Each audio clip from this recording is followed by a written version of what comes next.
మీ business ని develop చేసుకోవాలని అనుకుంటున్నారా? అయితే వెంటనే మీ పబ్లిక్ కోట్ న్యూస్ ద్వారా L band ad, Aston band ad, scrolling ad, ad with voice over, logo bug ad, video ads ద్వారా మీ యాడ్స్ ని పబ్లిష్ చేసుకుని మీ పరపతిని పెంచుకోండి. సంప్రదించవలసిన ఫోన్ నంబర్ 7729969299. అక్రమ కట్టడాల కూల్చివేత, నాలాల పరిరక్షణ అంటూ అప్పట్లో కేసీఆర్ పెద్ద పెద్ద స్టేట్మెంట్లు ఇచ్చారు. హైదరాబాద్ను ముంచెత్తిన సందర్భంలో సీఎంగా ఉన్న కేసీఆర్ నాలాలపై, అక్రమ కట్టడాల కూల్చివేతపై సీరియస్ గా వార్నింగ్ ఇచ్చారు. అయితే ఆ దిశగా ఒక్కడుగు కూడా ముందుకు పడలేదు. ఇప్పుడు అదే పనిని కాంగ్రెస్ ప్రభుత్వం ఏర్పాటు చేసిన హైడ్రా శరవేగంగా చేస్తోంది.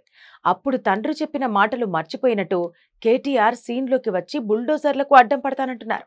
ఆ క్రమంలో బీఆర్ఎస్ పొలిటికల్ స్ట్రాటజీ తీవ్ర విమర్శల పాలవుతోంది. మాటలు చెప్పటంలో మాజీ సీఎం, బీఆర్ఎస్ అధ్యక్షుడు కేసీఆర్ ను మించిన వారు ఎవ్వరూ ఉండరు. అందుకే ఆయన్ని మాటల మాంత్రికుడు అంటారు. టీఆర్ఎస్ స్థాపన దగ్గర నుంచి ఉద్యమ సమయంలో 10 ఏళ్లు ముఖ్యమంత్రిగా కొనసాగినప్పుడు ఆ మాటల గారడితోనే ఆయన చెలాయించారు. అయితే మాటలే కాని చేతలు ఉండవని తేలటంతో 10 ఏళ్ల తర్వాత తెలంగాణ ప్రజలు ఆయన్ని ఫామ్ హౌస్ కే పరిమితం చేశారు. అప్పట్లో భారీ వర్షాలు హైదరాబాద్ను ముంచెత్తినప్పుడు ముఖ్యమంత్రిగా కేసీఆర్ కు అక్రమ కట్టడాలు గుర్తొచ్చాయి. నాలాలపై అక్రమ కట్టడాలు కూల్చివేస్తామని ప్రకటించారు. కొత్తగా అక్రమ కట్టడాలు నిర్మించి ఆస్తులు పాడు చేసుకోవద్దని ప్రజలకు సూచనలు కూడా చేశారు. ఆ కూల్చివేతలను పాజిటివ్ గా ఫోకస్ చేయాలని మీడియాను రిక్వెస్ట్ చేశారు. హైదరాబాదులో నాలాలపై 28,000 అక్రమ కట్టడాలు ఉన్నాయని, వాటిపై సీరియస్ యాక్షన్ తీసుకుని వాటిని నిర్దాక్షిణ్యంగా నేలమట్టం చేస్తామని అన్నారు. ప్రతి సర్కిల్ కు ఫ్లయింగ్ స్క్వాడ్ ఏర్పాటు చేసి కొత్తగా అక్రమ నిర్మాణాలు జరగకుండా కట్టుదిట్ట చర్యలు చేపడతామని ప్రకటించారు. అయితే అక్రమ కట్టడాలు కూల్చివేయలేదు సరికదా, మరిన్ని అక్రమాలకు పచ్చజెండా ఊపారన్న ఆరోపణలున్నాయి. మాటలు తప్ప చేతల్లో ఏమీ చూపించలేకపోయిన కేసీఆర్ ను ప్రజలు మాజీని చేశారు. కాంగ్రెస్ ప్రభుత్వం వచ్చాక ఏర్పాటైన హైడ్రా సంస్థ ఆక్రమణలపై కొరడా జులిపిస్తోంది.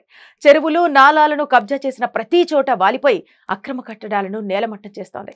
అక్రమ కట్టడం గురించి ఫిర్యాదు అందగానే బుల్డోజర్లు అక్కడ ప్రత్యక్షమై వాటి పనవి చేసుకుని పోతున్నాయి. ఆ కూల్చివేతలను ప్రజలు, పర్యావరణవేత్తలు కూడా స్వాగతిస్తున్నారు. సీఎం రేవంత్ రెడ్డి చైర్మన్ గా, రంగనాథ్ కమిషనర్ గా ఏర్పాటైన హైడ్రా స్పీడ్ రోజు రోజుకు పెరుగుతోంది. ఆ క్రమంలో నాడు అవే అక్రమాలను కూల్చేస్తామని చెప్పిన కేసీఆర్ వ్యాఖ్యలు ఇప్పుడు సోషల్ మీడియాలో వైరల్ అవుతున్నాయి. అప్పుడు చెప్పిన మాటలు ఆచరణలో ఏమయ్యాయి పెద్దసారు అని నెటిజన్లు ట్రోల్ చేస్తున్నారు.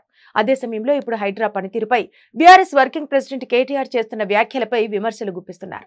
కేసీఆర్ వ్యాఖ్యలకు విరుద్ధంగా కేటీఆర్ ప్రకటనలు ఉండటంపై సెటైర్లు విసురుతున్నారు. గ్రేటర్ పరిధిలో ఒక్క అసెంబ్లీ సీటు కూడా దక్కలేదన్న అక్కస్తోనే కాంగ్రెస్ ప్రభుత్వం ప్రజలపై పగబట్టిందని కేటీఆర్ విచిత్రంగా వాదిస్తున్నారు.